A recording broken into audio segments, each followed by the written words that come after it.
There's a lot of things in this old world that just do not make sense.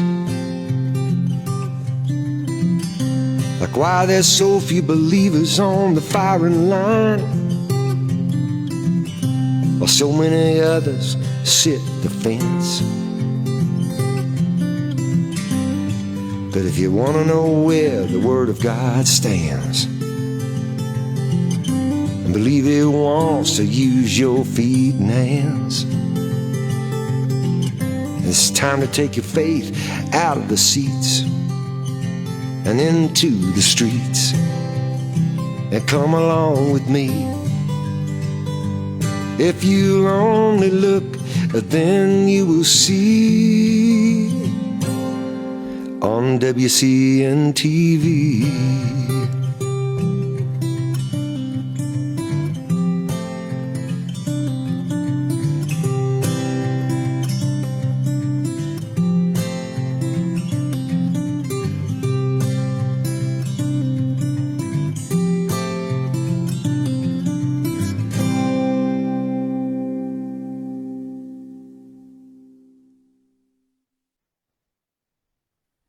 Well, hello and welcome to the first episode of WCNTV.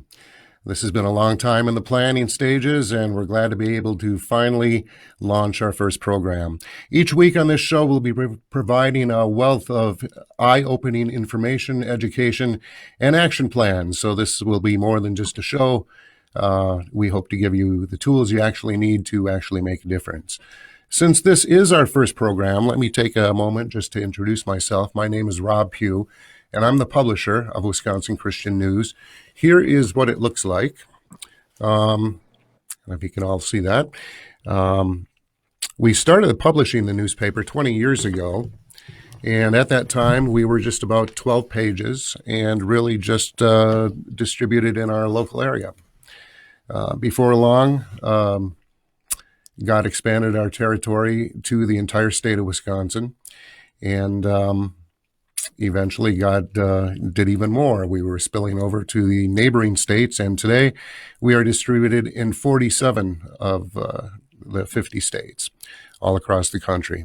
Our website, Wisconsin Christian News, is visited by people all around the world, has literally thousands of valuable articles and resources, 20 years worth, and we have some of the very best writers in the country. I'm amazed at what God has done through this ministry. Some of you may also know me from my radio commentary, which is aired twice weekly, Tuesdays and Saturdays, on about 120 radio stations across the country on the VCY America radio network, as well as several smaller independent radio stations. We have a great guest lined up for you today, so we're going to get right into it. You know, a lot of people look around and ask, what is the world coming to, and what in the world is happening in America? Because we now have the Democratic Party voting to remove God from their party platform. And now most Democrats are no longer even trying to hide the fact that they're advocating for socialism. They may call themselves democratic socialists, but it's still socialism. Sad to say, the Republican Party, even when they've controlled both houses of Congress, has not been a whole lot better. We have hundreds of thousands of illegal immigrants flooding into this country and bankrupting our welfare system, not to mention entire cities taken over by Islam, complete with no-go zones for non-Muslims. And according to the latest research, Christians in this country supporting same-sex so-called marriage are now at 61%. At last count, we have people claiming at least 63 different genders. It's no longer just male and female. We have drag queen story times in our public libraries, schools, and even other places. Sexual perversion is everywhere, encouraged by nearly every institution in the country.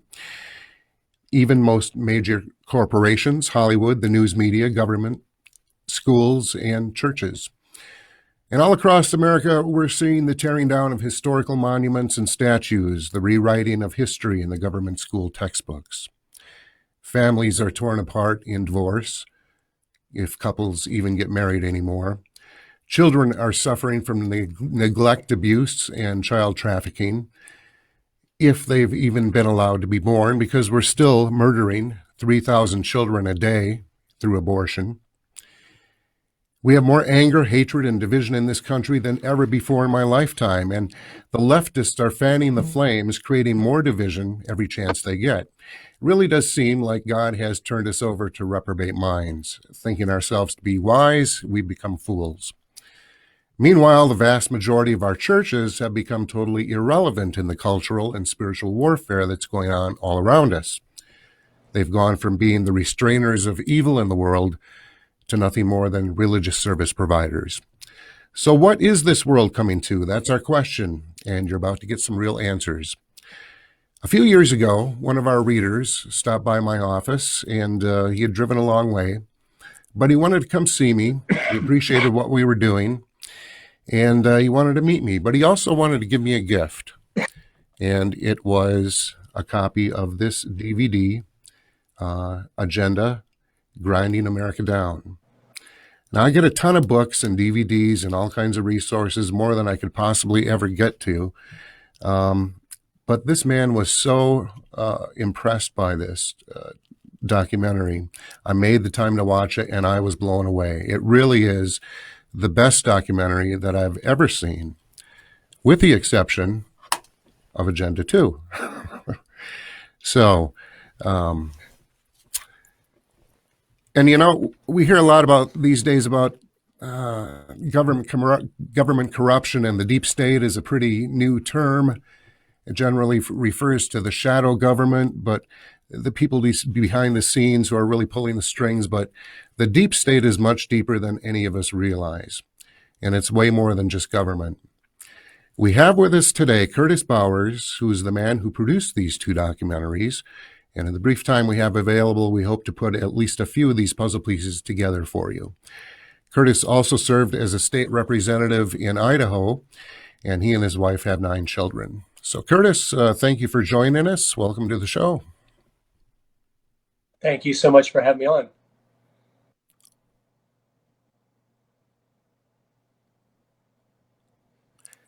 Do we have your audio, Can you hear Curtis? me all right? Yeah, I think so.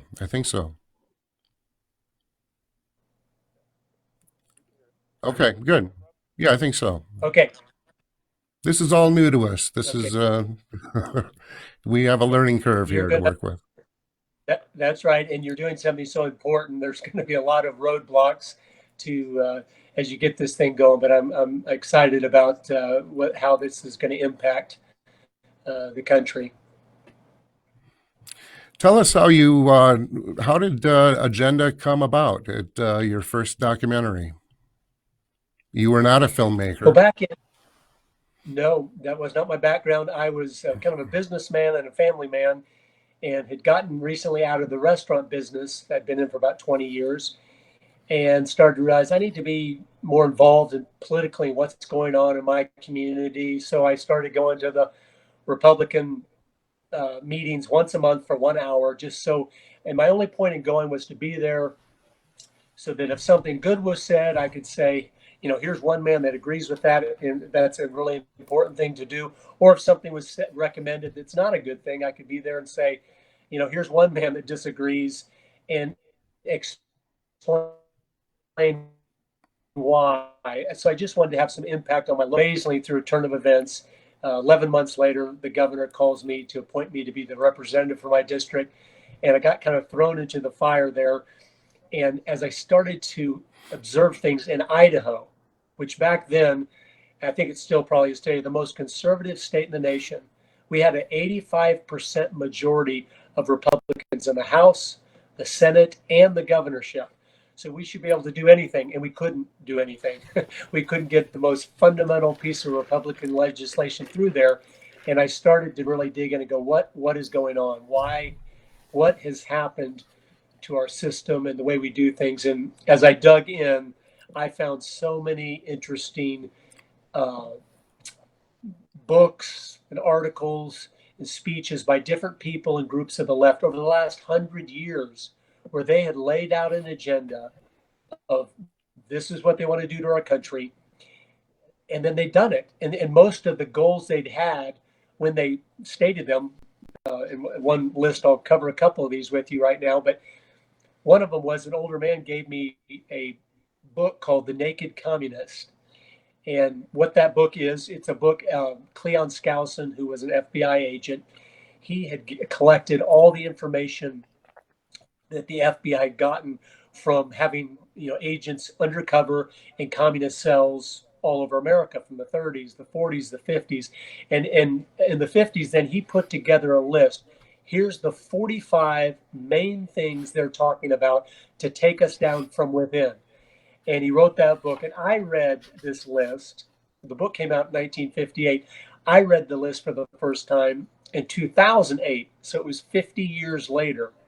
And when I read through this list, how purposeful and specific their goals were, my whole world just kind of unraveled in front of my eyes. I was like, you got to be kidding me.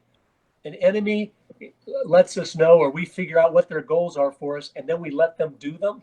And here's just a couple of them that might be interesting and fit into helping the people watching understand the changes they've seen taking place in America. I mean, no one argues America has changed dramatically over the last 50 years. No one would argue with that.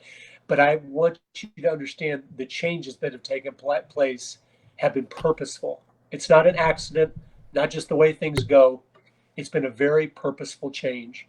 And we wonder why our young people are so in love with socialism and the socialist ideas, and they truly think it is just and right, and that capitalism or free enterprise is wrong. Well, 1950s America, their goal, our enemies, goal 17, get control of the schools, use them as transmission belts for socialism, soften the curriculum. We want to start using them to teach socialist ideas. And so the young people, if you train them to be socialists, then you're going to have a socialist future. And that's what we're all waking to now. But this is not a new thing. These ideas for the last 50 years have slowly been growing inside the government schools, the colleges and universities. And we wake up to say, why does 70% of our young people want socialism and 30% in the most recent poll want communism? Well, one, because they don't know what communism or socialism is, they weren't taught, but also because it was purposeful. They've been slowly being brainwashed in education, media, entertainment for decades to believe that socialism is what is best for everyone. And then there's, so many other areas. I guess one of the main things that impacted me as a Christian was the goals they had, realizing they had to destroy our morality if they were ever going to take America down. I mean, we as Christians would say morality is important. It's the foundation. It's the bedrock of everything. But a lot of people in America think, oh, it's not that big a deal. It's a personal thing, whatever. But our enemies knew in the 50s, for instance, Goal 24, eliminate all laws governing obscenity by calling them censorship and a violation of free speech and free press. So they want an obscene culture. They know how important that is to breaking down the moral fabric. Goal 25, break down the cultural standards of morality by promoting pornography in books, magazines, motion pictures, radio, and TV. What do we have today? We have a pornographic society. I mean, the covers of any woman's magazine that's at Walmart today, right at eye level for your little children to be looking at, those would have been considered triple X pornography in the 1950s. You would have literally gone to jail if you tried to distribute that type of material. And yet today, it's totally normal. And what's wrong with that? Well, our enemies knew what was wrong with that. They knew if you make people immoral by getting them obsessed with pornography, their marriages will fall apart, the culture will fall apart, the families will fall apart, and it'll be one more stone in place and tearing us down. And even Goal 26, 1958, present homosexuality as normal, natural, healthy. We've come a long way, but it hasn't been in the right direction. And they really are after our children, aren't they? Even in the the LGBTQP plus agenda really does center on the children. Anywhere you see children, you see a rainbow. The Yes. drag queen story times are all geared toward children. You don't see that in the nursing homes. Education is really one of those areas that they really have been successful with. But why don't we show the trailer, if we can, of the first movie, Agenda, Grinding America Down, and just give the people a flavor. You have some really key people here that you were able to reach and interview for this documentary, and it was amazing, some of the people you have involved. So Yes, no, that's what I want people to take away from it. I was just smart enough to go to the experts, the people that have been studying this for 50 years and understood it at a level far beyond me, and then compile all their wisdom into a film where people would watch it and go, oh my goodness, I get it. Just the people I interviewed, many of them have even died off now. They together had studied the Marxist communist influence on America for over 1,000 years combined, all of them together. That's how much research and truth is in these films. okay, let's take a look at the first trailer, if we can. Hello. In the traditional motion picture story, the villains are usually defeated. The ending is a happy one. I can make no such promise for the picture you're about to watch. The story isn't over. You and the audience are part of the conflict. More human beings were slaughtered in the 20th century than all previous centuries combined.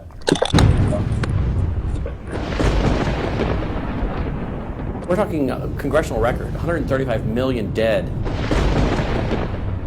Their entire purpose was to detach our culture from any moral anchors whatsoever. You look at the changes in America since 1960, perhaps. The whole culture's been transformed. They're coming out of the belief that the village should raise the child. And the village means the government. They have deliberately destroyed the American family, understanding that's the foundational block that builds a society. We've come from Norman Rockwell's America to Hugh Hefner's America. If we lose the Judeo-Christian framework, we're lost forever. The left wants you to think that the cultural changes that have taken place in America since the 1960s have done nothing but progress us forward toward a brave new world. This film will show that the brave new world they seek is nothing more than the failed policies and ideologies of the communism that enslaved over a third of the world's population during the 20th century. It will show that most people on the left aren't communist, just the useful idiots Lenin spoke of, being used to promote a socialist agenda, which is the first and necessary step toward communism. I think this is one of the most serious threats to our country at the present time. It will show they've done everything in their power to dumb down our children, undermine our families, rewrite our history, and promote obscenity and immorality everywhere that they can. They look at what holds society together, they understand it, but they don't want that. They want change, and they will subvert and rot every good and decent thing we believe in because they have a vision for a new society, and that must mean the replacement of the old society. This film will show why the ideas that now dominate our educational system are focused on removing God and His influence from every part of our culture. They basically try to say that the state itself is ultimate, that there's nothing, no law higher than the state, and if there's no law higher than the state, there's no appeal against it. They're training them for the collective. and a collective mindset and a dependency mindset. And it seems that they, again, want to have people be uneducated, so then they do become wards of the state. They're dependent on the government to provide everything for them.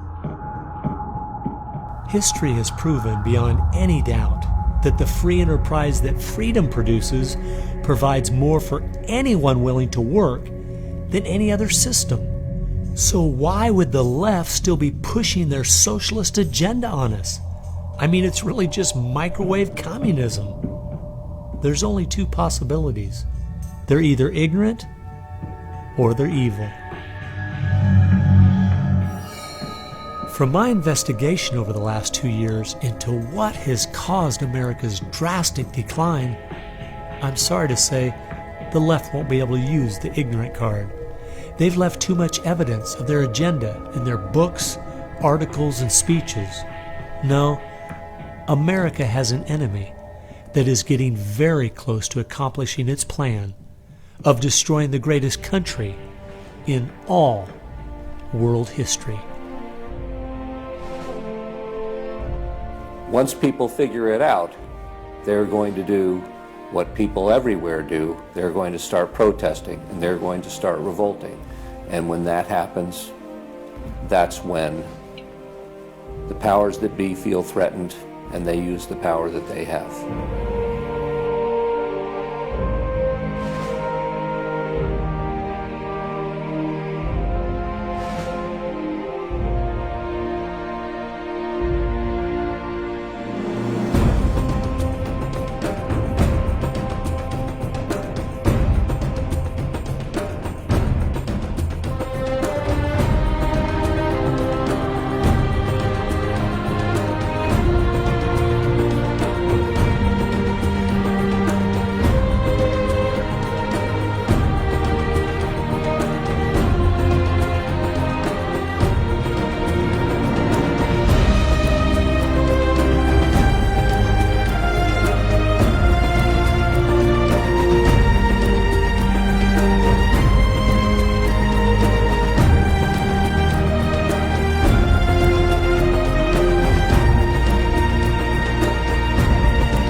Amazing. And, Curtis has put together these documentaries in the most incredible way.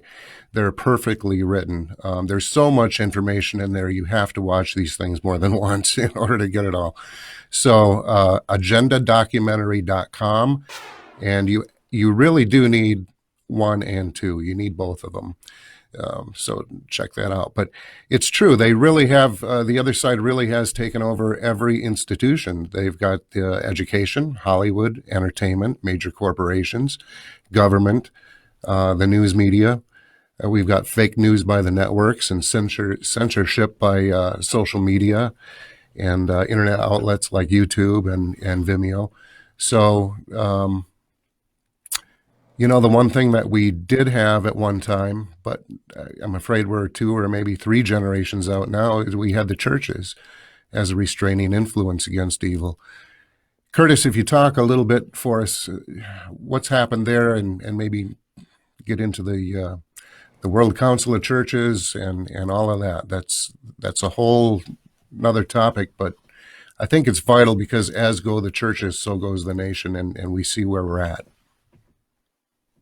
Right. Well, they knew the church was their number one enemy because all the ideas and things they're pushing are against biblical principles. So they knew we can't have people believing in a book that's absolute truth or a God that is the creator of the universe. We can't have that because we want to be in God's position. We want to be. So they saw the church as a tool. They go, if we can capture that. And Lenin himself, Vladimir Lenin, who was a genius of strategy, he said, the best way to control the opposition is to lead it ourselves.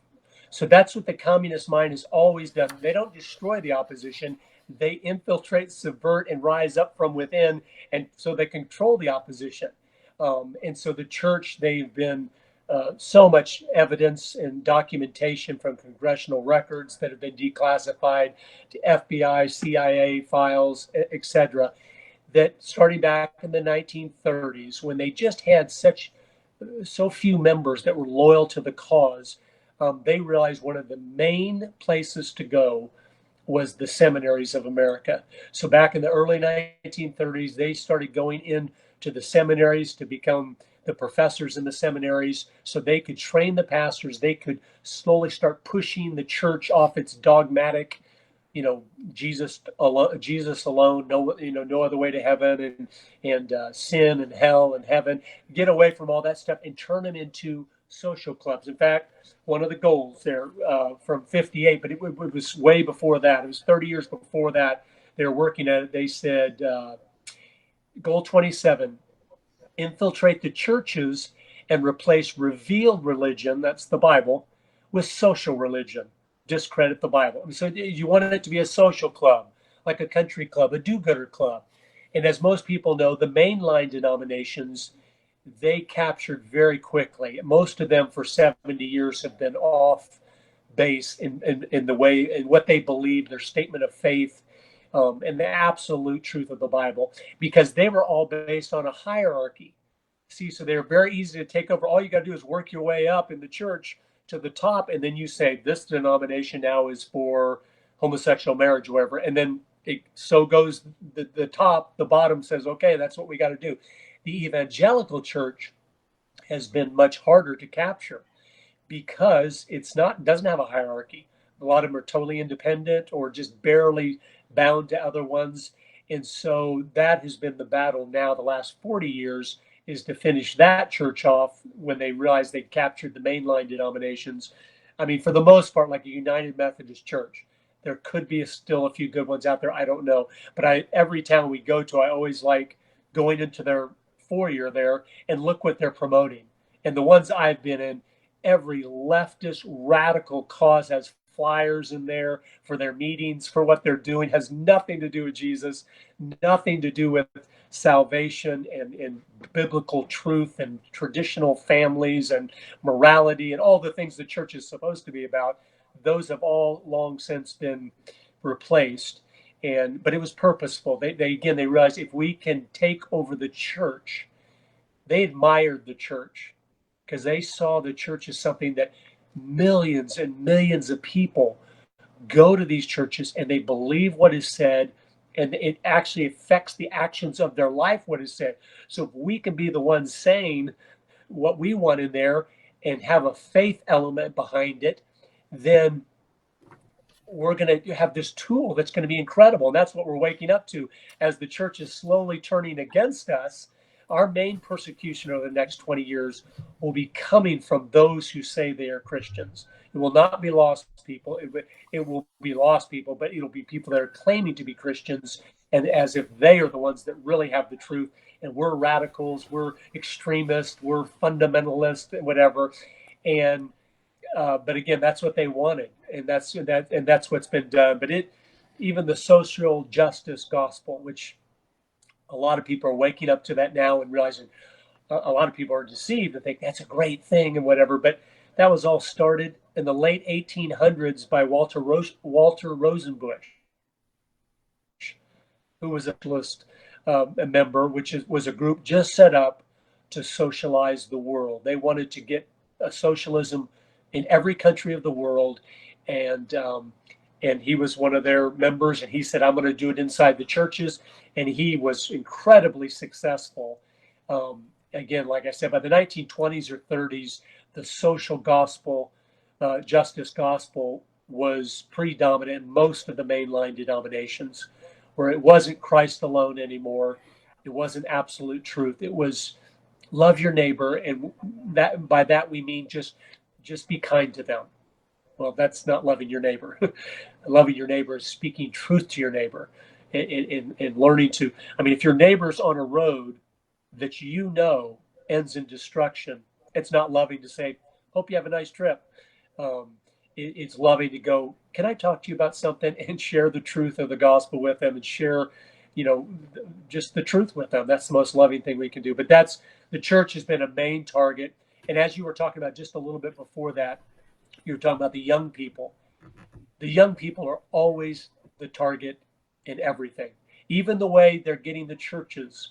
About 30 years ago, they were able to capture the most of like the youth group leaders and the for the teenagers and stuff, with a lot of very contemporary things to pull them off teaching the children Bible and just have fun with them. Just go drink Coke and Fritos and do silly things and stuff.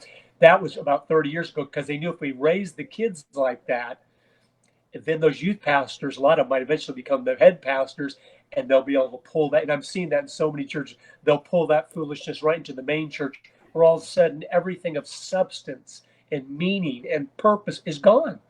It's just have a great week, and it's just a pep talk. And that's why, and they're wanting to make it attractive to lost people. So our churches are filling up with people that haven't been regenerated.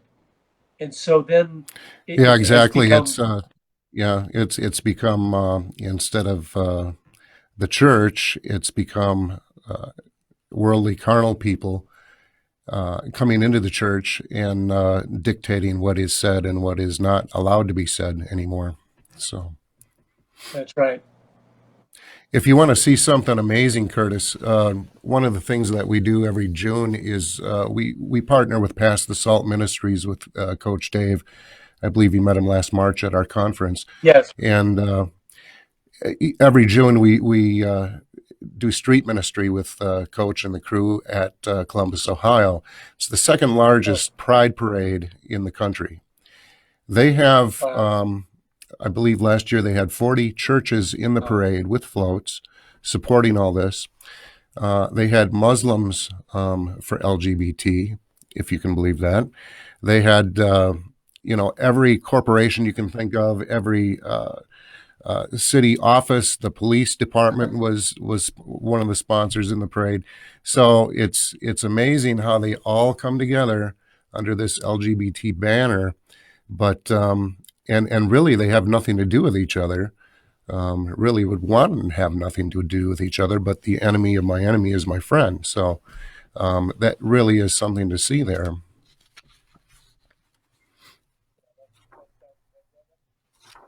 With the Marxists, the progressives, they don't call themselves communists anymore. They call themselves progressives. But that's what they have been geniuses at since Vladimir Lenin. Vladimir Lenin said, all Marxism is using people to get what we want.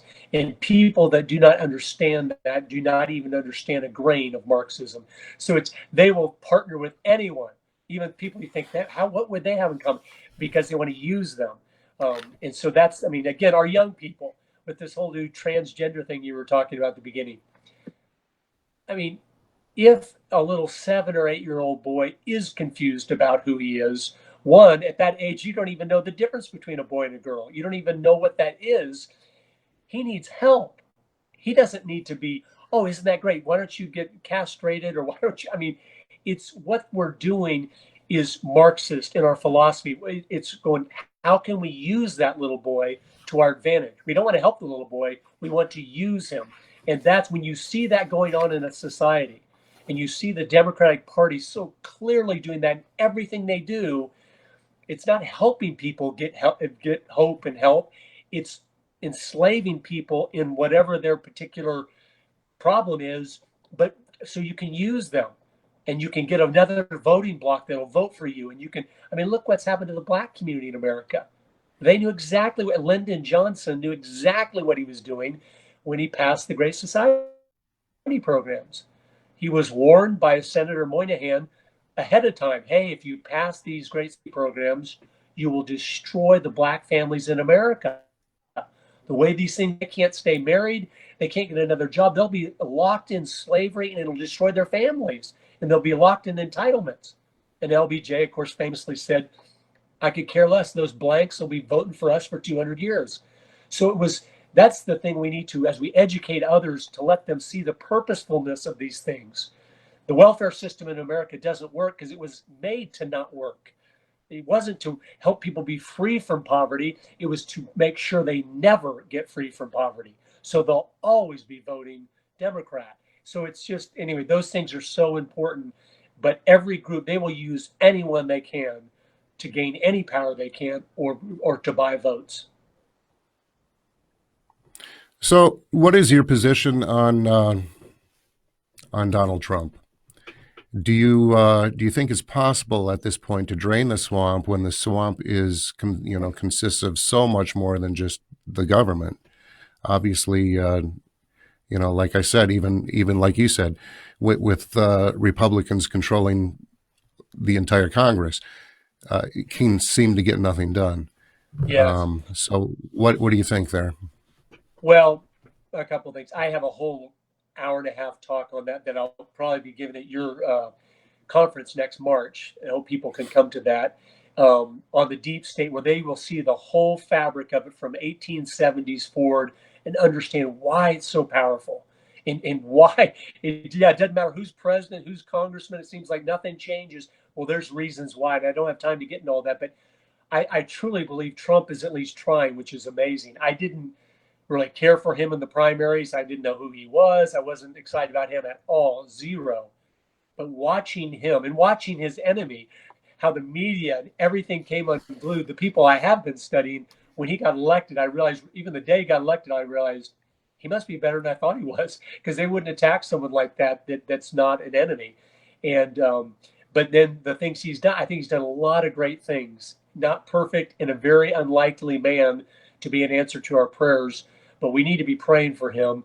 And as he tries to do this, we need to pray God will bless his efforts and our efforts to open the eyes of others with the truth, to how deep this is entrenched there.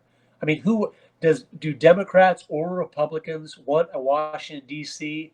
that's not controlled by those they put in office? I don't think so. I think we have common ground here, that it's the think tanks and all the support roles all throughout Washington, D.C. have been slowly infiltrated over the last 100 years to be radical leftists that are anti-American and do. And so I don't know if he'll be successful or not. I'm praying he'll get another 4 years and to be able to keep, trying to do what he's doing and have wisdom. I pray God give him wisdom so that he'll know the right thing to do, because there's so much confusing information in Washington, D.C. And so, but yeah, it's a big problem. It's bigger than one person. It's bigger than one term to solve. But if we can open people's eyes to it, that's the best way to slowly get where you get the multitudes going, wait a minute, we don't want this. Something's broken there, and we need to fix it. And but it really, his whole presidency has showed to everyone what a mess it is. Well, they didn't hate him before, the news media, the entertainment media. They didn't hate him before he was president, did they? It was only when he obtained the power to do things that everybody hates him. So that's got to tell you something too. I wonder if we can show that second trailer before we get too close to the end of the show here. Do we have that available? Okay. Agenda 2, and that is Masters of Deceit. Forgot your subtitle there for a minute.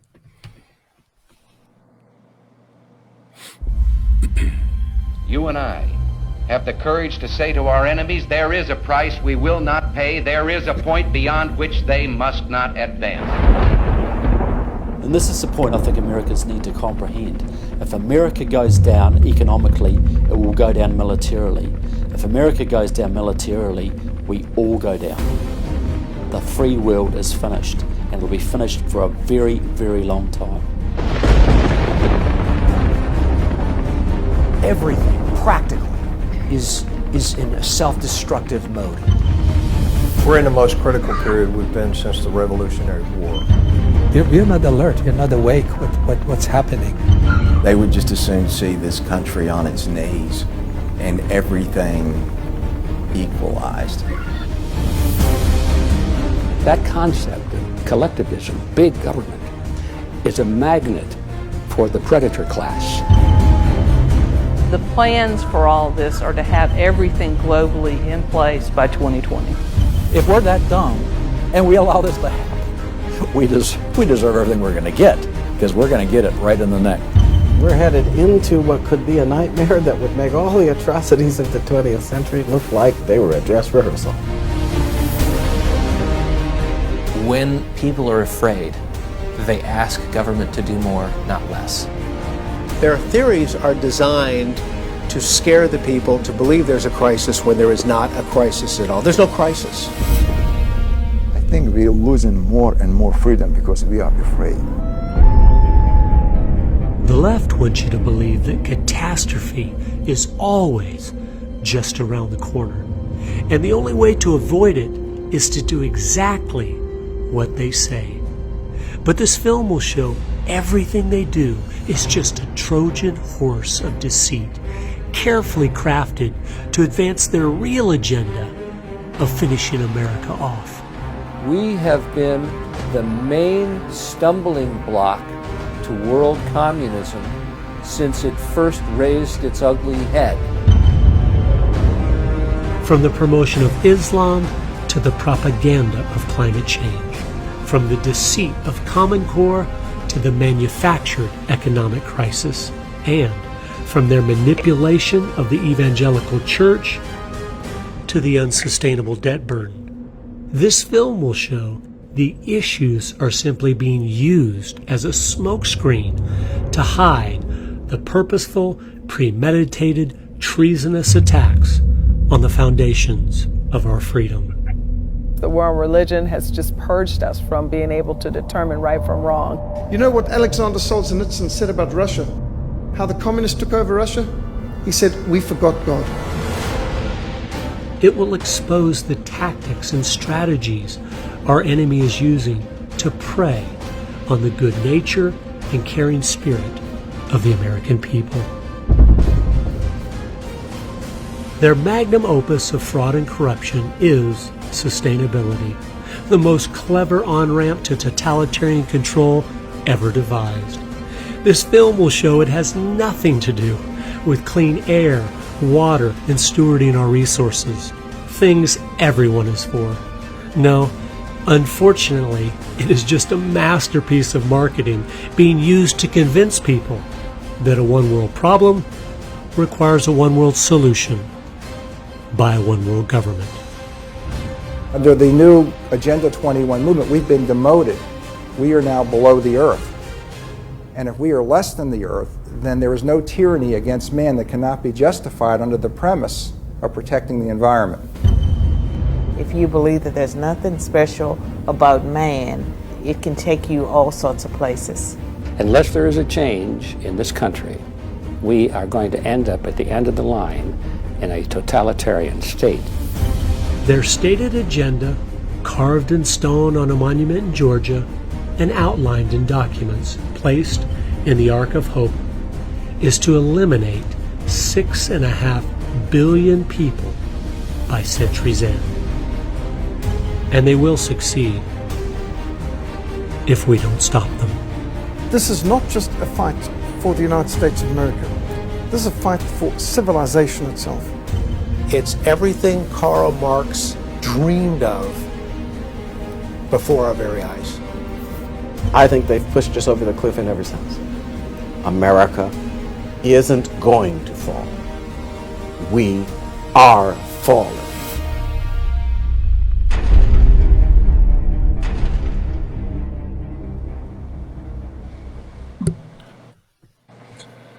So what do we do, Curtis?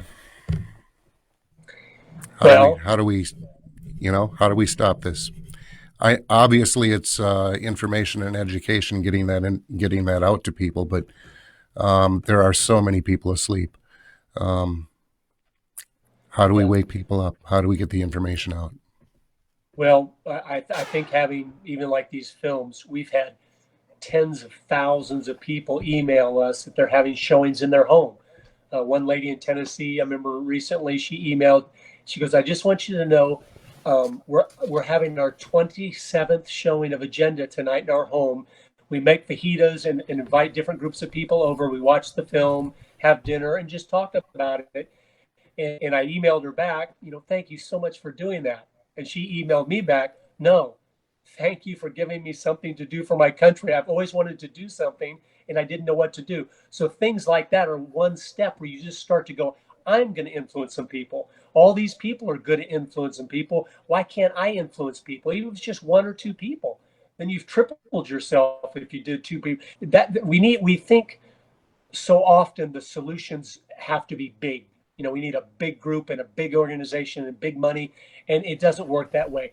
These people that have dismantled our country from within, starting 120 years ago, they started very small. They were willing to capture the mind and soul of one child or one college student or one professor or one pastor, and then slowly just keep working and working and working.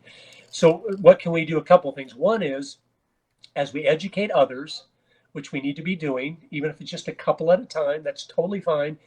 But we need to go after young people. We need to, I encourage everyone watching this, if you still have influence on your own children and your own grandchildren, start right there. You need to spend so much time with them, having fun and stuff, of course, so you have a good relationship, but not just for the sake of having fun. Then when you have that good relationship, it gives you the ability to have tremendous influence, and you need to be influencing them.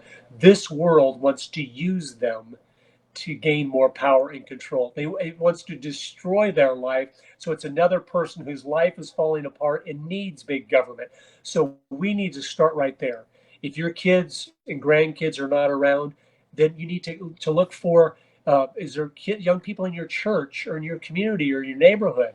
You could, college, is there a local college where you could have some of the college students over and have pizza and just start to get to know them, but then try to start educating them once you've built a relationship with them. We just need to get creative in maximizing our individual influence, because that's how big change happens. It starts through the grassroots. It starts with little groups of people waking up and individuals, and then it goes from there. And so that's the solution. And then those that are Christians that are watching this, of course, it's the reality of actually praying for our country. I know we are famous in the Christian circles for talking about praying for our country, but I mean praying for our country. I mean having groups of people over just to pray for your country, to pray for your president, to pray that God will expose these evil plans of people that hate him, and expose it to people, where people's eyes will be able to see the truth and go, wait a minute, this isn't a good thing. That needs to be a primary focus. And that's something anyone can do. If you're 90 years old in your home and you can't go anywhere, perfect. Spend 2 hours a day praying for pastors and presidents and your family and your grandchildren and people. Prayer is such a powerful tool we have, and we rarely use it unless we've tried everything else and we're desperate. Then we'll try praying, and we need to stop doing that. And so you do a lot of education on the road, teaching people, doing seminars and conferences. Does your family join you with that? I know you also do you have a music ministry also? Yes, that's right. Yeah, we just got back a couple days ago. We were a month in Texas, a different town every night, and I'm talking on the deep state, or on how socialism is impacting our country and the church, and the kids sing. And we've tried to do this as a family again, because I don't want to try to save America and lose my family in the process. That so many great men of the 1980s, when I was young, growing up, that were trying to save our country, they did it at the cost of their families. Most all of them have lost their children.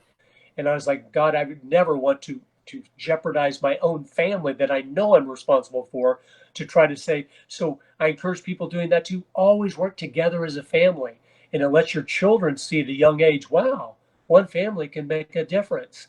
One family can do something. And so, yes, we do that. In the month of September, we were in Iowa, Wisconsin, and North Carolina, and West Virginia, and all over. So we do that as much as we can. I kind of have some health issues, so I have to recuperate from those trips because I usually get sick. But yes, that's something we're doing to make a difference. But everyone has something different to do, but it's important. But we have to have courage to stand for the truth. If we allow them through political correctness to silence all of us because we're scared of our own shadow, then they will win, and we will get what's coming to us. And I'm just telling you, people listening, I've been studying this for decades now. And I've interviewed hundreds of people that grew up in the Soviet Union, in Cuba, North Korea, China, and communist countries all over the world, just to ask them, what was it like? What was it? And I'm telling you, we don't have a clue what a totalitarian system looks like. I can tell by talking to them. They've been in America 50 years, and they're still shaking when they tell me about what it was like living in Cuba under Castro or something. I'm like, we don't understand. It's not having Jimmy Carter for president. That's not totalitarianism. And so I just, again, we need to do it for those that are coming after us. That's the way we love our neighbor. We stand for the truth because it benefits everyone, whether they realize it or not. Because if we keep going the direction we're headed, we will get there.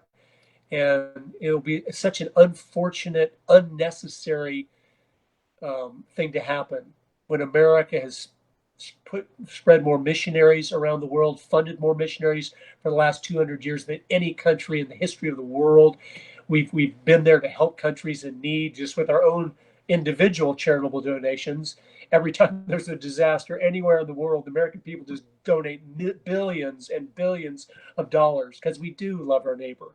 But they're trying to turn us away from that Judeo-Christian foundation that made us such a kind and loving and moral and faithful people. And we've got to say, no, thank you. The old ways are better, and they're better for everyone. And that's why we have to stand for them. What are some of the places that you're able to speak at? And do you speak in churches, or do you speak in schools, high school assemblies, or things like that? I've never made it into schools or anything, but yeah, lots of churches, lots of Tea Party groups, lots of just conservative groups, or even school type classes that have things, just all sorts of different groups, or just at a community. Someone will rent the community center and invite people, and there'll be 150 people just from the community that were concerned about what's happening to our country, and they'll come. So just a wide variety of things. But yeah, if people are interested in that, they can contact us through our website, and then we can see if it fits into our travel plans to be able to come through there and speak and educate others, because it's just a truth is so powerful. When I look and see what those that are pushing lies have been able to do to our country in 100 years by being just committed to it, even though it's a lie, I think, wow, if we could get just a small percentage of Americans to be committed to the truth with the same level of commitment, what a difference it'd make, because the truth is the truth. I mean, we are the light. What does light do? It expels the darkness. And when the lights go on in a room, the darkness has to flee. That's what people don't understand. It can't say, no, we're staying around anyway. No, it can't. And the reason America is so dark is because Christians over the last 100 years have slowly believed the left when they told us Jesus belongs inside the church. And we're like, oh, okay, sorry, excuse me, pardon me. And we started hiding in the church. So all the lights come inside the church, and the community and the culture has gotten so dark. We need to go back out, flip the high beams on, and say, so sorry for not standing for the truth. And this is, I should have been loving you more than I was. I was just hiding the truth, keeping it to myself. I need to stand for it. And just the socialism. Well, unfortunately, I kind of think that a lot of the Christians in those four walls of the church, hiding inside, don't know the truth themselves, and they're not really interested in finding out. So yes. that's been my major obstacle getting them to even be interested in hearing what we have to say. But we need to get serious about this because the other side is deadly serious, aren't they? Oh boy, they're so committed. They are after our children. They know the reality. If you have the children, you have everything. And if you don't have the children, you have nothing. And so they know that. That's why they've been going after our kids for 100 years, just trying to. And they knew back. I was reading essays from the 1930s, okay, from people, members of the Frankfurt School, that were trying to corrupt us morally from within. And one of them said this. This is so powerful. He said, "I'm tired of trying to talk people out."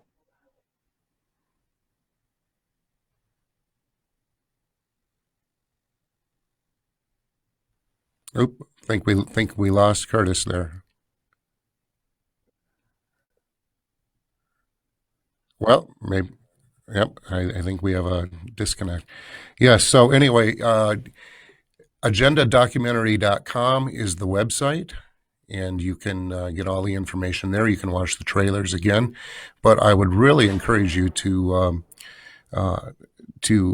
try to contact Curtis and get him to speak in your area if you're able to, if it fits into his schedule. But get the movies, share them in your home. It's something anyone can do.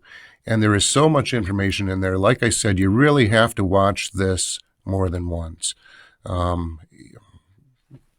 think Curtis mentioned he had one family that showed it 27 times. So, and you find something new in it each time. It's filled with information, and it really does unravel all the information about the deep state and what the agenda is. So it's well worth your time. But I'm not sure if we're able to get Curtis back or if he's gone. I was going to ask for his final comments there, but he has gone. Okay. Well, we appreciate having him. We're going to have another great guest next week. We have lots to pick from, but I haven't chosen our guest for next week yet. So watch our Facebook page. We have two Facebook pages, Wisconsin Christian News Facebook page and also the Wisconsin Salt and Light Brigade Facebook page. Oh, there he is. Curtis, can you hear me? Yes. Can you hear me? Yep, you're back. Yeah, Okay, we yeah. just have about a minute here, a minute and a half, if you want to give us a closing comment, and we'll kind of go from there. Well, I think, again, I want to encourage people. The point of us doing all these things we're doing is not to discourage. It's to motivate to act. Absolutely. We have to be active. We cannot give up, or we guaranteed you're going to lose. Like in a sporting event, if you just said, "Oh, we can't win," then you've lost. We have God on our side, okay? And there is always hope. And I could tell you a story, I don't have time right now, about Romania, how God destroyed communism in 24 hours with a people that were defenseless. They had no arms. They had nothing except courage. And there is always hope, no matter how bad things get. But we do need to be faithful. God never steps in to save his children when they're not being obedient to the things he's asked them to do. So I encourage you to be reading your Bibles, praying, and looking for ways to influence others with the truth. Thank you, Curtis. I appreciate you joining us today. And this was our first show, so we're not sure how many people are watching, but if you would, do me a favor, shoot me an email. Let me know that you saw the program. If you're interested, we would make a DVD available of today's show by request. My email is rob, R-O-B, at wisconsinchristiannews.com. Tune in next Wednesday afternoon at about 2 o'clock, and we'll see you next time. God bless.